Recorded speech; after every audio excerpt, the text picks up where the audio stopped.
Well, bcha is a housing association, and we help lots of different vulnerable groups. So we've got services for young people, we've got services for domestic violence, mental health, homelessness, addiction. We've got general needs property, so people that just need a little bit of extra support to manage a tenancy. We've got a dry house, so people can go there straight out of rehab. We've got an ex-offenders unit, so they get discharged from the prison straight there. Lots of different things, really. At St Paul's specifically, we have people here that are in addiction. 9 times out of 10, they're actively in addiction when they come here. We have the odd 1 or 2 that are kind of at the stage of giving up and moving on, but we try not to keep them here too long when they're there, because obviously, as you can imagine, with 30, 40 other people that are actively using, it's easy to get someone back in. Yes. We've got 40 rooms here in total. We take men and women, and we pretty much take the people here that nobody else will take. They're really chaotic. They tend to have been in the system a long time, so they're quite well known to us, quite well known to all the kind of health professionals involved in the addiction. We have activities here, so as we've talked about already, we've got music group that we run once a week, we do guitar lessons, we've got photography group, we've got a men and women's group, so they can talk about their kind of current affairs and what's relevant for them, and with the women we tend to do like a power per morning and get like face masks and things like that.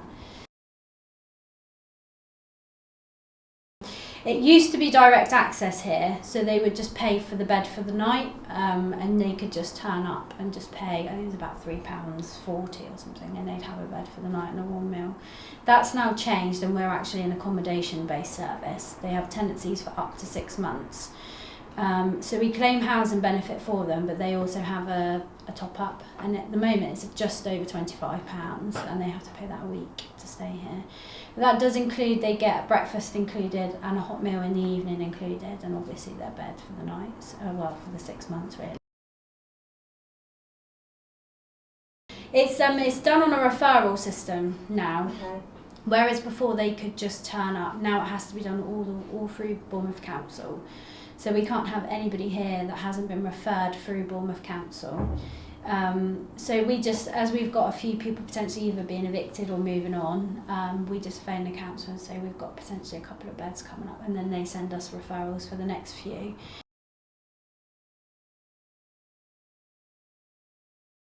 I suppose with everybody, we've got a volunteer here at the moment, Paul his name is, who has actually done really well. He's been in and out of the service his whole life. He's in his 50s.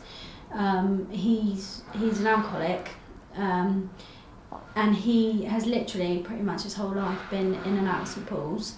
He very recently, maybe a year or so ago, moved up to Henley Court, which is the dry house, and he now is back volunteering for us, and he's doing really, really well. He's just kind of got to that point where enough was enough for him, and now he wants to kind of give back. There is one woman we have here at the moment. She's 20, so she's quite young, but her mum is well known to the service. She's been in and out of St Paul's pretty much, her mum, her whole life. And it's really sad to see that the daughter has now gone down the same road. And she's one of the ones that does upset me, because I just think she's had an awful upbringing. I mean, her mum, from the age of about 12 or 13, was using her for sex work to fund her drug habit, and just she's had an awful time of it.